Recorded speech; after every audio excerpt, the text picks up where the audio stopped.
Morning everyone. I'm going to go over some of the insurance things that we got going on a daily basis in and out.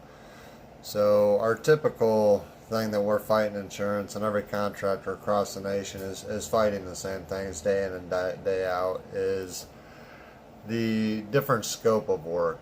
To properly indemnify a roof is a system. It's not just shingles.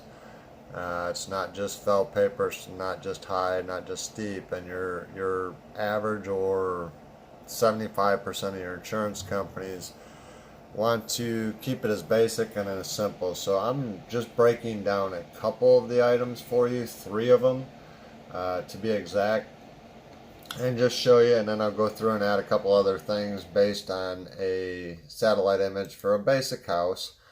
And then I'll let you take a look and see what's going on, and then maybe you can understand why the insurance companies want to play these games and talk about these different tricks, etc. So I'm going to flip the camera around here so you can see, and hopefully you guys can see everything. So this is just an average house that I'm going to be estimating off, and there's a picture of it. Nothing crazy, nothing large. So then we're going to come over to the estimating software that ourselves and 75 to 80% of the insurance industry uses, which is called Xactimate. Some of the other carriers use Symbility. Yeah, it's less, but if you know how to write in Symbility, you can get it pretty close to what the Xactimate numbers are. If you were to ever go to appraisal, Xactimate is what is used, so that's what we use. So what I'm going to do is flip over here and just show you, and this kind of seems like crazy nonsense, but just so I'm fair about this, well, actually, if you Google, the average bundle of field roofing shingles has 29 shingles in per bundle, 3 feet each. So what I've done is I've broke down estimate for what it really takes and what the insurance company usually does.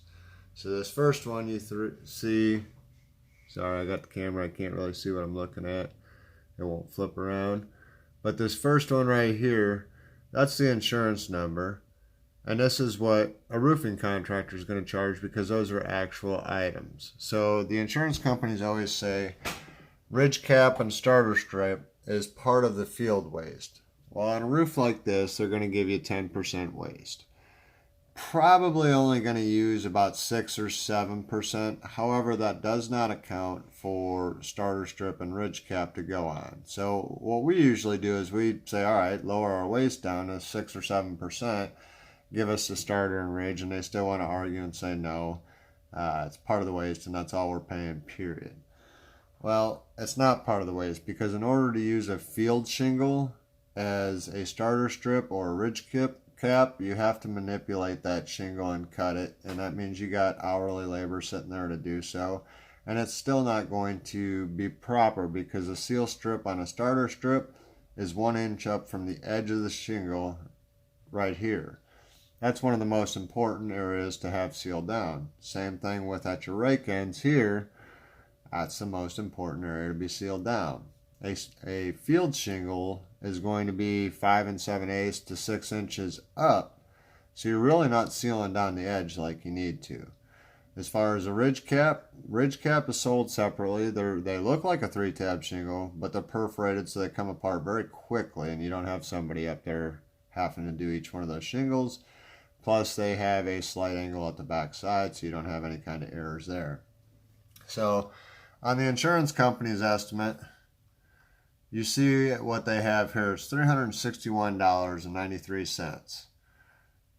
And the actual products needed is $1,303.40. So I broke it down here in the software for you. In this first line item, all these are figured for 3-tab shingles as the waste is what the insurance company is telling you. So I've had remove and replace for starter strip and remove and replace for ridge cap.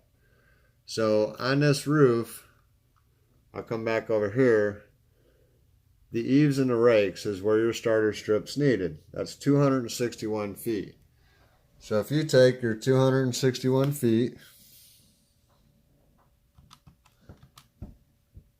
and divide that by 87 feet per bundle that you're going to get, that's 3 bundles of shingles that you're going to need for starter strip. So that's what I've put in over here. You got 3 bundles, which equals 1 square. So to remove that, they're going to pay $42.08, $174.90 to put back. Now in your ridge cap is right here, it's 68 linear feet. So per bundle of shingles, you're going to get 43.5. So you're going to need 2 bundles, and which is why I have 0.66 right here.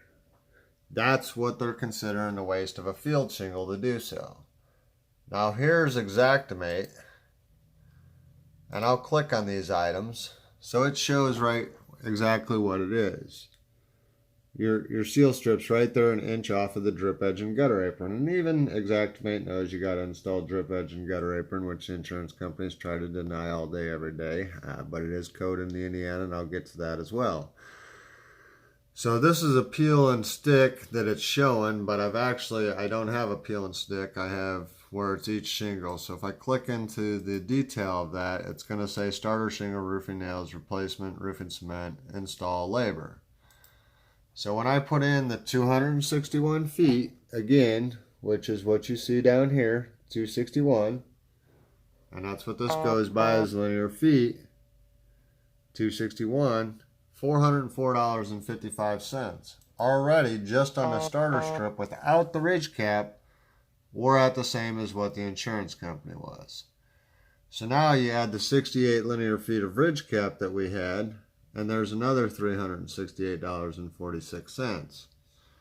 So now we're $400 and something over just by putting the right line items in. Then you got your normal one that they deny all the time and say drip edge and gutter apron is not state code in Indiana. Well, they're wrong, and I'll show you that in just a minute. That's $548.20. So here it shows the 361 is the insurance estimate, what it would be for the same products. To have it done the right way, it's $1303.40. So I'm going to do the calculator here. Hopefully you can see it. 1303.4 minus 361.93 equals $941.47. So now with that being said, in average in the state of Indiana, there's about 30,000 roofs done each single year. So let's just say 66% of those are insurance claims. So I'm going to say 20,000 of those are insurance claims.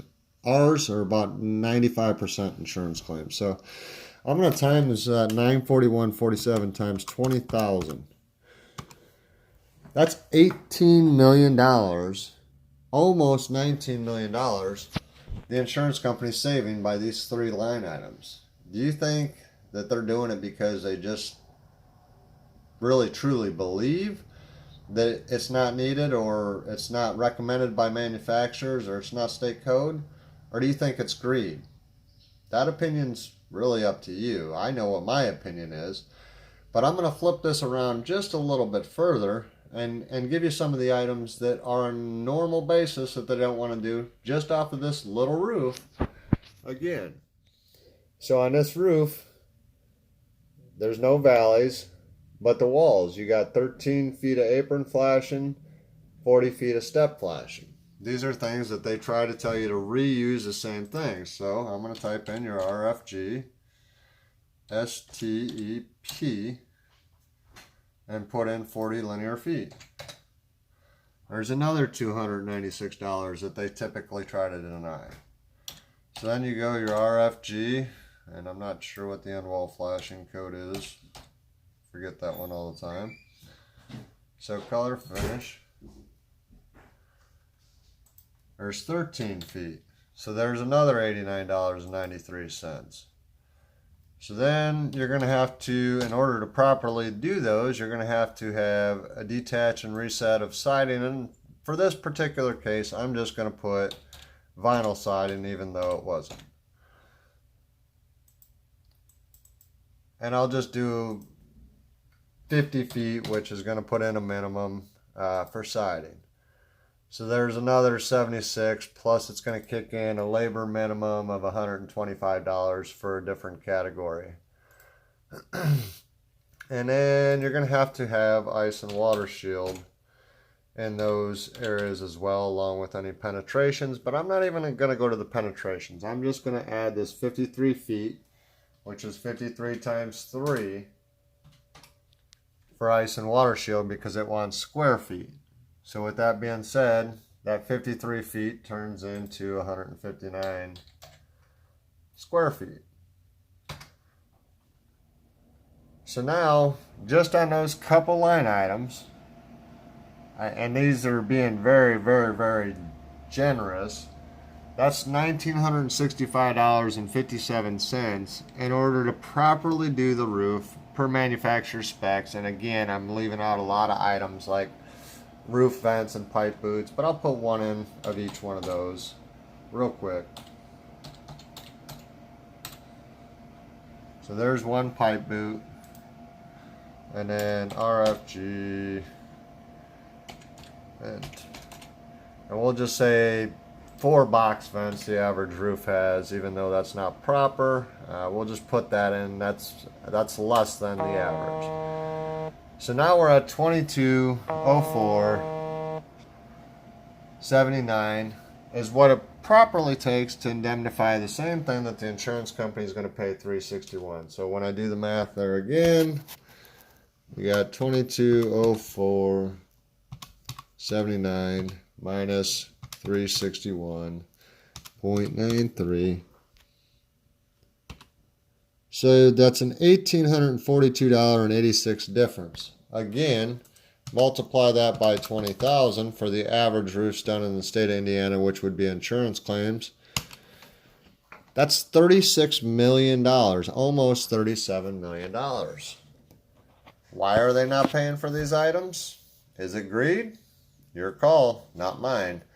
I know what my opinion is yet again. So things to think about. When an insurance company comes out and says, hey, we got a preferred contractor, maybe you want to use them. Even if you got a contractor, they're still going to sometimes try to talk you into using their preferred contractor. There's a reason. That $1,800, those items aren't getting put on your house. Those items are not even heard of for you. And as a homeowner, the average homeowner doesn't know. They just see shingles and, hey, that's a roof. Well, there's a system to that roof to ensure your safety to your home, to make sure that you don't have water penetrating your home. Do you want it done right the first time? Or do you want to go 2 years, maybe leak free, and then all of a sudden find out you got $30, $40, $50, $60,000 worth of damage inside your wall because a contractor didn't do it properly? Then when you call your insurance company, they say, well, that was improper installation. We don't owe for that. Now what kind of trouble are you in? Those are just a little bit of the things. Now to top that off, as a general contractor myself, we charge what's called overhead and profit.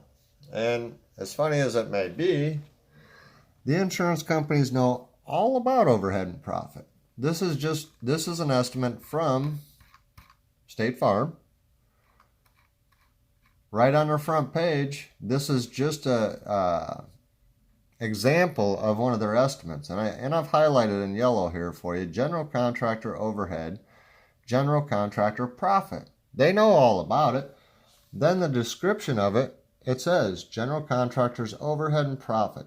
What the description is: general contractors charge for coordinating your repairs. So why is it that State Farm, Allstate, Progressive, any of the insurance companies want to tell me that I can't charge overhead and profit, even though I am a general contractor? I don't get out there and do the work. I hire subcontractors to do so. I have overhead. I have a building. I have utilities. I have multiple trucks. I have office staff that have to do stuff. I got all kinds of different things that has to be done for business insurance, auto insurance, etc., all those things that contribute to that overhead and profit line item, along with all the advertising that we do, that's what pays for those things. But the insurance companies want to be the judge, the jury, the executioner, tell me how to do my job properly, and then want to tell me, no, you're not entitled to that. Well, Mr. Insurance Company, that's way outside your jurisdiction. What you owe is based on what you're charging premiums for to the homeowner. Those premiums say that you owe for overhead and profit, and the homeowner has the right to use a contractor of their choice, general contractor or not. Furthermore, to you insurance companies, please tell me where you get off saying that roofing by itself is not a trade, because there's not one of you sitting behind your computer, your desk, your CEOs, or your presidents that would get up on a roof and install a roof. 95% of you wouldn't make it till 11 o'clock, let alone complete a roof. That roof would take you probably 6 days with 6 of you or 8 of you. So to say that roofing is not a trade, it's one of the hardest trades in the industry. Seems kind of weird that it's not considered a trade in the insurance company's eyes. Why is that? Maybe because that 20% overhead and profit, you don't want to pay that. So if it's a $10,000 roof, yeah, that extra $2,000, that general contractor is most definitely entitled to that. He's got to schedule it. He's got to stand behind it. He's got to hire the sales guy or have an independent sales guy to go out there and sell it. He's got to pay for all the advertising. He's got to pay for the building. He's got to make sure and coordinate that the materials get there, the subs get there, the homeowners know what's going on, everybody's happy, get things to the dump. Tell me again how that's not a trade. Tell me again how I'm not entitled to overhead and profit. And I'll tell you how crooked you are. Let that soak in for just a minute. So then furthermore, Xactimate is the software that we all use. So as my computer's being a little slow here, I'm going to show you exactly what Xactimate says about it.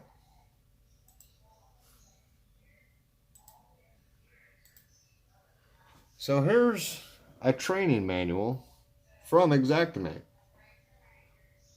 This is exactly what's in this book right here that I'm going to show you. Xactimate. So we copy this because we send this to insurance companies quite often to educate them, not that they care. But let me read off to you exactly what Xactimate says the GC and O&P button is for.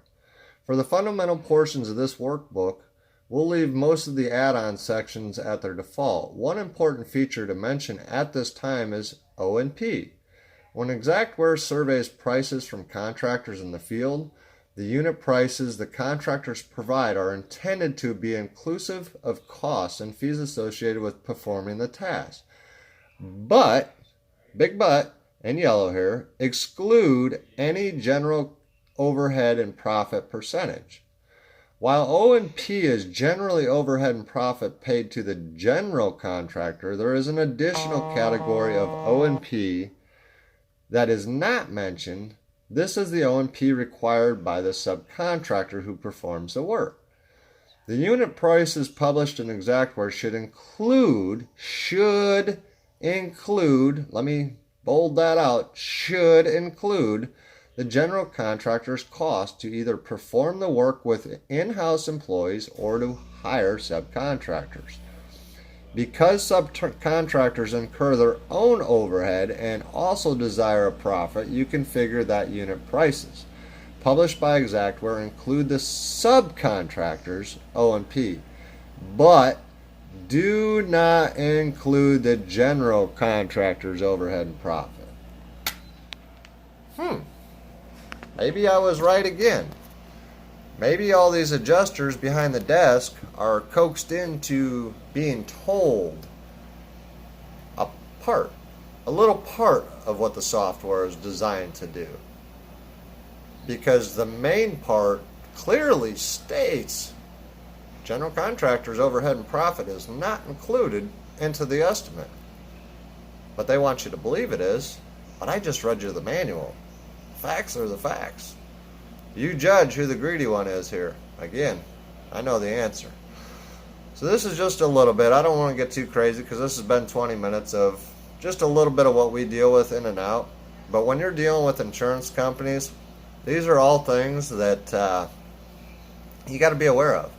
Don't always take into thought and listen to the insurance companies that they got your best interest in hands, because some of them say they're your neighbors, some of them say you're in great hands, some of them say they're always on your side. I can promise you, we don't see much of that.